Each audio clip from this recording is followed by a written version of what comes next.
Hi hello welcome to NN media. రాష్ట్ర ముఖ్యమంత్రిగా రేవంత్ రెడ్డి పగ్గాలు చేపట్టిన నాటి నుండి ప్రభుత్వ విద్యారంగాన్ని తీర్చిదిద్దుతానని కొన్ని చేదు వాస్తవాలతో మరికొన్ని తీపి మాటలు నూరిపోశారు. ప్రభుత్వ రంగంలో పూర్తి విద్య కొనసాగించిన ఆయనకు ప్రభుత్వ పాఠశాలల పట్ల ఉన్న స్వీయ అనుభవం ఆ దిశగా ఆలోచించడానికి కూడా అవకాశం ఉంది. అయితే తెలంగాణ విద్యా వ్యవస్థ గురించి చేసిన సిఫార్సులు ఆలోచనలు ఆచరణాత్మకంగా ముందుకు పోవటం లేదు. రెడ్డి వచ్చే మళ్ళీ మొదలయ్యే అన్న సామెత తయారైన పరిస్థితి. అందుకు విద్యారంగం పట్ల కాంగ్రెస్ ప్రభుత్వ ఆలోచనలోనే స్పష్టత లేదు. ఏదో గందరగోళంగా గోచరిస్తోంది. తెలంగాణ రాష్ట్ర ఏర్పాటు తర్వాత గత 10 ఏళ్ల కాలంలో సరైన ప్రణాళిక లేక ప్రభుత్వ పాఠశాలల నమోదు క్షీణించింది. గత టీఆర్ఎస్ ప్రభుత్వం దివాళా తీసిన ప్రైవేటు ఇంజనీరింగ్ కళాశాలల భవనాలు అద్దెకు తీసుకుని రెసిడెన్షియల్ పాఠశాలలు కులాల ప్రాతిపదికన ఏర్పరచడం వలన ప్రభుత్వ పాఠశాలల్లో పిల్లల నమోదు క్రమంగా క్షీణించింది. ఉన్న పాఠశాల వసతులు వాడుకుని రెసిడెన్షియల్ పాఠశాలలు ఏర్పాటు చేసి ఉంటే కొంతలో కొంతైనా ప్రభుత్వ విద్యారంగం గాడిలో పడేది. అలా చేయకపోవటం వలన రెంటికి చెడ్డ రేవటిగా తయారైంది. రాష్ట్ర విద్యా ప్రమాణాలు దేశంలోనే 31వ స్థానంలోకి దిగజారాయి. 2024 యుడైన్ గణాంకాలను అనుసరించి 30,022 ప్రభుత్వ పాఠశాలల్లో 27,79,000 మంది విద్యార్థులున్నారు. నూతనంగా రేవంత్ రెడ్డి ప్రభుత్వం అధికార పగ్గాలు చేపట్టిన తర్వాత మాజీ ఐఏఎస్ ఆకునూరి మురళి నేతృత్వంలో ఓ విద్యా కమిషన్ వేసింది. ఆ కమిషన్ తెలంగాణ అంతటా విస్తృతంగా పర్యటించి ఉపాధ్యాయ విద్యార్థి సంఘాలు విద్యారంగ మేధావులు నిపుణుల అభిప్రాయాలతో ఓ నివేదిక సమర్పించింది.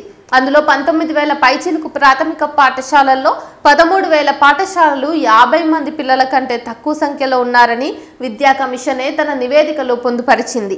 ఇక 5,000 పైచిలుకు ఉన్నత పాఠశాలలు అలాగే 4,000 పైచిలుకు ప్రాథమికోన్నత పాఠశాలల పరిస్థితి ఇంచుమించు అదే పరిస్థితిగా ఉంది.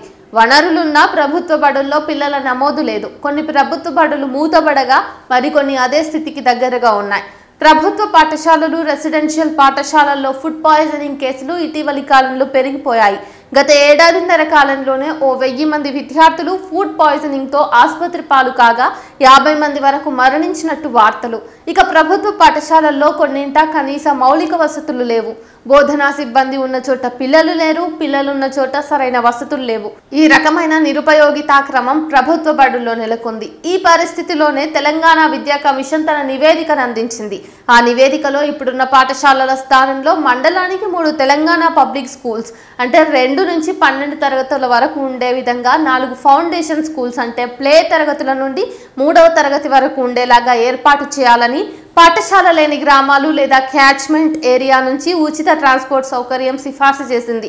31,700 కోట్లతో 634 మండలాల్లో 6 ఏళ్ల కాల పరిమితిలో ఏటా 5,000 కోట్లతో 100 మండలాల బడులు రూపురేఖలు మార్చడం కోసం నాణ్యమైన అవసరమైన విద్యకు ప్రణాళిక రూపొందించింది. ఉన్న పాఠశాలలో సంస్కరణ దిశగా నివేదిక ఇచ్చింది. బడ్జెట్కు ముందే నివేదిక అందజేసినప్పటికీ మన రాష్ట్ర బడ్జెట్లో దీనికి ఎలాంటి కేటాయింపులు చేయలేదు. ప్రయోగాత్మకంగా 2 మండలాల్లో అమలుకు అంగీకారం మాత్రం. ఇదిలా ఉండగానే విద్యాశాఖ కార్యదర్శి బుర్రా వెంకటేశన్ రూపొందించిన 28 యంగ్ ఇండియా ఇంటిగ్రేటెడ్ పాఠశాలలు ఏర్పాటు కోసం 2024 ఫిబ్రవరిలోనే ముఖ్యమంత్రి శంకుస్థాపన చేశారు. 25 ఎకరాల స్థలం, 2,600 మంది విద్యార్థుల కెపాసిటీతో 120 మంది ఉపాధ్యాయులు, ఒక్కో పాఠశాలకు 200 కోట్ల చొప్పున 200 పాఠశాలల ఏర్పాటుకు 40,000 కోట్ల ఖర్చు చేయనున్నట్టు ఇటీవల ఉస్మానియా యూనివర్సిటీలో జరిగినటువంటి సభలో ముఖ్యమంత్రి స్పష్టం చేశారు.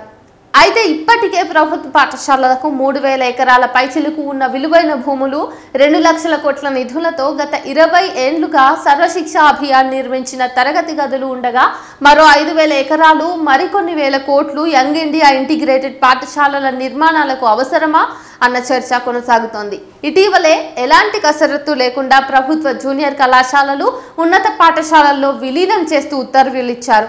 ఉత్తర్వులు ఎంతవరకు అమలు జరిగాయో సమీక్ష లేదు. ఇదిలా ఉండగా ముఖ్యమంత్రి సలహాదారు కె కేశవరావు ఇటీవలి కాలంలో కొన్ని స్వచ్ఛంద సంస్థలను విద్యారంగంలో ప్రవేశపెట్టే పనిలో ఉన్నారు. ఈ ఏడాది రాష్ట్ర బడ్జెట్లో 23,000 కోట్లు మాత్రమే కేటాయించారు. అందులో ఒక అంచనా ప్రకారం 18,000 కోట్ల పైచిలకు విద్యారంగంలో పనిచేస్తున్న బోధనేతర ఉద్యోగుల వేతనాలకు ఖర్చవుతాయి. మిగిలిన 5,000 కోట్లలో ఉన్నత విద్యా పాఠశాల గ్రాంట్లు మధ్యాహ్న భోజనానికి పోతే నూతన ప్రణాళికకు మిగిలేదెంత? ప్రభుత్వ పాఠశాలల్లో నమోదు శాతం పెరగకపోగా ఈ ప్రభుత్వం అధికారంలోకి వచ్చిన తర్వాత స్థితిగతులు ఎలాంటి మార్పులు లేవు కదా. అంతేకాకుండా ఇప్పుడు విద్యారంగం పాలసీ రూపొందించడం కోసం పూర్వాశ్రమంలో కేసీఆర్ సలహాదారైన కె కేశవరావు చైర్మన్గా, సభ్యులుగా ఆకునూరి మురళి, కడియం శ్రీహరి, రామకృష్ణారావు, బాలకృష్ణారెడ్డి, యోగితా రాణాలతో మరో కమిటీ వేసింది. ఈ కమిటీ పాలసీ రూపొందించడానికి మరింత కాలం పడుతుందో ఇప్పుడే చెప్పలేం.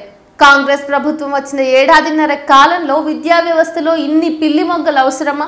ప్రజాస్వామ్యబద్ధంగా సమాచారం సేకరించి నివేదిక ఇచ్చిన ఆకునూరి మురళి నేతృత్వంలోని విద్యా కమిషన్ సిఫార్సులు పక్కన పెట్టి మరలా విద్యా పాలసీ రూపకల్పన పేరుతో కమిటీ వేయటం కాలయాపనకేనా? ఈ సందేహం ఎవరికైనా వస్తుంది. ఏ కమిటీ అయినా తాము చేసిన సిఫార్సుల అమలుకు ఆర్థిక పరిపుష్టి ముఖ్యం. దీనికి తోడు అమలు చేయాలన్న చిత్తశుద్ధి. ఇప్పటికే పూర్తి పడక స్థితిలో ఉన్న ప్రభుత్వ పాఠశాలల్లో వసతులు కల్పించి బోధనా సిబ్బందిని ఏర్పాటు చేయాలి.